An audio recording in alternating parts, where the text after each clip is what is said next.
সুপ্রিয় দর্শক শ্রোতা ভাই বোন, আমাদের সমাজে অনেক সময় দেখা যায় যে কেউ তার স্ত্রীকে তালাক দেওয়ার পর এলাকার গণ্যমান্য ব্যক্তিবর্গ বা ইমাম সাহেব, মৌলভী সাহেব, মুরব্বীরা স্বামী স্ত্রীকে তওবা পড়িয়ে পুনরায় ঘর সংসার করার সুযোগ করে দেন।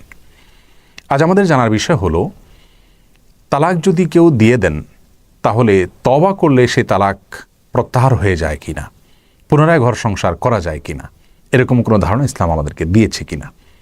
এ বিষয়ে যে হাদিসটি আমাদের সামনে সর্বাগ্রে চলে আসে সেটি বর্ণিত হয়েছে তিরমিজিতে, আবু দাউদ এবং ইবনে মাজায়। রাসূল করিম সাল্লাল্লাহু আলাইহি ওয়াসাল্লাম ইরশাদ করেছেন, সালাসুন জিদ্দুহুন্না জিদ্দুন ওয়া হাজলুহুন্না জিদ্দুন, অর্থাৎ তিনটি কাজ এমন আছে যে কাজগুলো মানুষ সিরিয়াসলি করলে যেমন সেটা সম্পাদিত হয়ে যাবে, দুষ্টুমি করে করলেও সে কাজটি ঘটে যাবে, অর্থাৎ ঠেকাবার কোনো উপায় থাকবে না। সেই তিনটি কাজের একটি হলো বিবাহ, আরেকটা হলো তালাক, আরেকটা হলো তালাক যদি প্রত্যাহারযোগ্য তালাক হয় তাহলে তালাক প্রত্যাহার করা। এই কাজগুলোকে যদি হেসে হেসে দুষ্টামি করেও করে তারপরেও কাজগুলো ঘটে যাবে, সংগঠিত হয়ে যাবে। অতএব তালাক যদি কেউ ইসলামী শরিয়ার নিয়ম অনুযায়ী তার স্ত্রীকে দিয়ে থাকেন এবং তালাক যদি সংগঠন হয়ে যায়, তাহলে সেক্ষেত্রে তওবা করানোর মাধ্যমে সে তালাক প্রত্যাহারের কোনো স্কোপ নেই। হ্যাঁ, প্রত্যাহারযোগ্য তালাক যদি তিনি দেন তাহলে সেক্ষেত্রে মুখে বা আচরণের মাধ্যমে তিনি প্রত্যাহার করে নিতেই পারেন, কিন্তু এখানে তওবার কোনো বিষয় নাই। তালাক একটি বৈধ বিষয়। যদি কেউ তার স্ত্রীকে তালাক দেন এবং ইসলামী শরিয়ার নীতিমালাকে অবলম্বন করে তালাক দেন তাহলে তিনি কোনো গুনাহের কাজ করেন, এখানে তওবা করার কোনো বিষয় নয়। আর তওবা করলে তালাক উইথড্র হওয়ার বা প্রত্যাহার হওয়ার কোনো স্কোপও নেই। যার কারণে যদি প্রত্যাহারযোগ্য তালাক হয় এমনিতেই প্রত্যাহার হবে, আর প্রত্যাহারযোগ্য তালাক না হলে তওবা করলে সেই তালাক প্রত্যাহারের কোনো সুযোগ থাকবে না। অতএব আমাদের সমাজে প্রচলিত তওবা পড়িয়ে আবার সংসার করার সুযোগ করে দেওয়া, এটি ইসলামী শরিয়া অ্যালাউ করে না, অনুমোদন করে না। এটা সম্পূর্ণ মনগড়া একটা কাজ আমাদের সমাজের। তবে কোনো স্ত্রী যদি তার স্বামীর কাছে তালাক চান তাহলে সেটা গুনাহের কথা।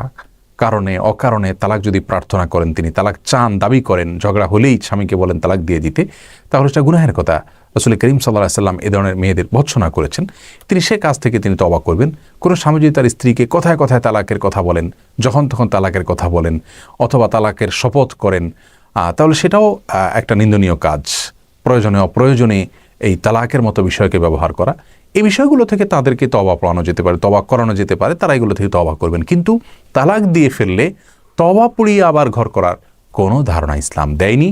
সে তালাককে বিবেচনা করে, সেটাকে পর্যালোচনা করে, সেটার বিধান ইসলামের শরীয়তে যেটা রয়েছে সেটা কার্যকর হয়ে যাবে অটোমেটিকলি। তওবা করে সেটাকে প্রত্যাহার করা বা সেটাকে উইথড্র করার কোনো সুযোগ নেই। আল্লাহ তাআলা আমাদের সকলকে প্রতিটি বিষয়কে সঠিকভাবে পালন করার তৌফিক দান করুন। আসসালামু আলাইকুম ওয়া রাহমাতুল্লাহি ওয়া বারাকাতুহু। আমাদের এই ভিডিওটি যদি আপনার ভালো লেগে থাকে তাহলে ভিডিওতে একটি লাইক দিতে পারেন এবং আপনার প্রিয়জনদের সাথে শেয়ার করতে পারেন, এবং এইরকম আরও ভিডিও পেতে আমাদের ইউটিউব চ্যানেলটি সাবস্ক্রাইব করে পাশে থাকা বেল আইকনটি অন করে দিন।